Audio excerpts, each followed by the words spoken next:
everyone, welcome to my review of the Spider-Man Comiquette by Sideshow Collectibles. This piece came out in 2010 and it's definitely one of Sideshow's most popular designs today. Definitely a grail piece among most collectors and really hard to find at a reasonable price these days. It's sculpted by Martin Canal and the Gore Group, and it really shows because this is just an insanely nice sculpt and design, I think. So it's definitely, in my opinion, one of Sideshow's best releases ever made, I think. So yeah, really nice. You have Spider-Man here on the side of an apartment building wall here. And the base, as you can see, is just huge and it's really nicely detailed. And also the way that they pose Spider-Man, it just looks so cool with his classical costume here. Everything about this piece just really is great, I think. But yeah, guys, I'm gonna zoom in and talk a little about the sculpt and the paint application here. So let me have 2 seconds while I set up the camera. Alright guys, here we go. Now what I'm gonna do in this video is to add a bunch of pictures to kind of show off this piece from various angles. Because that's really difficult to do with the camera here from a stationary position. Because as soon as I start turning around the turntable and the piece here and do a 360, well, the piece is just gonna leave the frame and you can't see anything. So that's why I'm going to add a few pictures instead, so you know what I'm talking about when I'm talking about it. Right, as you can see, we have Spider-Man here with his classical costume, the red and blue costume here. And the red and blue areas are really nicely painted, where you have highlights and you have shades going on at the same time. You can see that on his shoulders, on his chest here. And the same thing applies to the blue areas as well. You can really see his muscles there, nicely defined with highlights and shades. So you have many levels of red and blue colors going on in this sculpt or in this paint here. Now everything about this piece is sculpted, so even the black lines of his webbing on the red areas is sculpted, the emblem on the front here, and the eyes, and also the emblem on the back. Now, and also even his web shooters on his wrists are sculpted, and it's a really nice detail that, well, obviously they had to do this, but it's a nice detail and it looks really cool. One of the things that people don't like about this piece, or at least one of the points of criticism that they have, is that the black lines that they have been painting here, these are carvings into the sculpt, and they've added black paint into these carvings here to really make the webbing more clear. But one of the problems is that on some few areas on this paint here, the black lines don't really conform to the carvings, so they might run along the edges of the carvings or just, well, not into the carvings. And obviously this is a flaw to the piece as a whole, but you hardly notice this if you're standing a few feet away from the piece. So you really have to get up close before you start noticing that. And again, it's only in some few areas that this is the case, so it doesn't really, in my opinion, take that much away from this statue as a whole. Overall, I would say that the painting have been applied really nicely to this sculpt here, and the same thing goes about the paint that has been applied to the base. The base, which I'm going to talk about in a few seconds, is really nicely detailed and it's nicely painted up. So, well, everything about the paint about this piece is nice, I think, and of course the webbing could have been done better, but if you don't really notice it, and it really depends on who you are and how much you are concerned about the very small, minute details, it's a relative question if it matters to you or not. So in my case, it's not that big a problem, to be honest. But I'm also a very forgiving guy, I guess. Anyways, I'm gonna zoom out. I'm gonna talk about the base next here. So let me set up the camera. Alright guys, now here we have the base. I think this angle should do the job. Now the base is a really important aspect of this piece, I think. Obviously it's really big. It's one of the biggest bases that I have in my collection, I think, and it's one of the biggest bases that I've come across when it comes to a quarter scale statue, at least. Now what you have here is a base that is vertical, which means that the piece is on the side of the base instead of on top of the base, and that's of course very unique to this design here.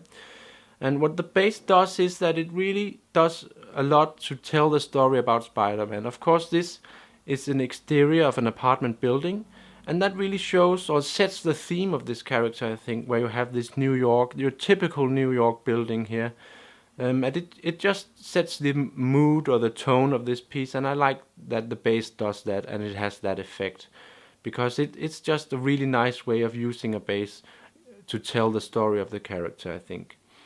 But what the base also does is that, again, it's vertical, which means that Spider-Man is on the side of it. And that shows one of Spider-Man's main abilities, his ability to climb on walls.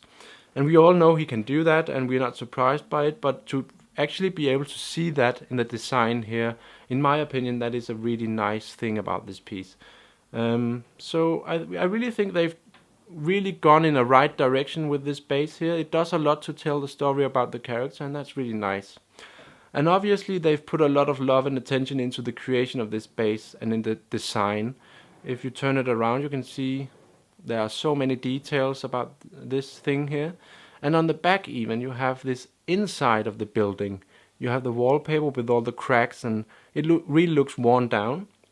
You have the window frame here, and it actually feels like real wood here. You have the power plug on the wall here, and you have the panel on the bottom here, and the wooden flooring as well. And all these details just really are nice, and they really add to the theme here, I think. And they really didn't have to go to this extent of detailing the base, I think. And it goes to show how much they were dedicated in this project here, that they went so far with the base. Now, if you turn to the sides here, you can also see the details in the skull when it comes to this broken, ruined area here. And I don't really know how to read this, if it's just a ruin that Spider-Man is crawling on here, or if this is just like taking this out of a context and you have to imagine that the remaining wall is there actually. I don't really know what they wanted to show with this, but in any case, it's really nicely detailed, and I guess you can read into it whatever that you prefer. I think it's a ruin. I think it's a ruin, yeah. But I don't really know for sure. In any case, it's a really nice base, and it's really nicely detailed. On the bottom we have this gargoyle, and this shows us that this scene is probably taken from up high, at a high level. Usually you would have the gargoyles, well, not towards the bottom of a building, but towards the top, I suppose. And one of the practical things about this bottom base here is that, well, it adds more weight to the bottom of the piece, which means that the piece is more stable when it's just standing. And the same thing goes when it comes to the generic black base underneath here, which in my opinion looks really nice. Again, I think this adds to the weight towards the bottom of the piece instead of having it more around the middle or the top of this piece, because as I said, this is a vertical base, so you have Spider-Man on the side of the base, so you definitely need to add some weight somehow to the bottom of the piece in order for it to be stable. So that, I think, explains what's going on down here. It still looks nice, the texture and everything about this is really nice, so, well, again, they added a lot of detail, and they really were dedicated when they created this, I think. So yeah, a really nice base, a very unique base, that functions on many levels, I think, and that's really unique and lovely about this piece, I think. Right, guys, I think I'm gonna basically wrap this review up. I'm gonna zoom out, get an overall shot of this piece, and I'm just gonna wrap it up because I think I pretty much covered everything now. So just give me 2 seconds. Alright guys, that's basically it, I think. Now, as I said, Spider-Man is definitely one of my favorite superheroes, and for that reason it just meant a great deal to me finally to be able to add him to my collection. And as I said, this is a quarter scale statue. Most Comiquettes are actually in the scale of 1 to 5, but this is 1 to 4. And one of the points of criticism that this piece has been receiving is that he's actually slightly bigger than your typical quarter scale statue. So if you compare him to any premium format, for example, you'll probably notice that Spider-Man here is slightly bigger than your typical quarter scale statue. But in my opinion, all these talks about scale and stuff, well, these scales are relative, I would say. So for that reason, it's nothing that I'm really concerned about. He's still quarter scale at a relative level, so I wouldn't really be too concerned about a thing like that. To me, he's still quarter scale, and the way that this design is made, the pose of him, well, it's really difficult to really see that he's that much bigger. And the difference is also just so minute that you will hardly notice it, no matter what. So you really have to be a person or collector who's really concerned about the very small details if this is going to be an issue to you, I think.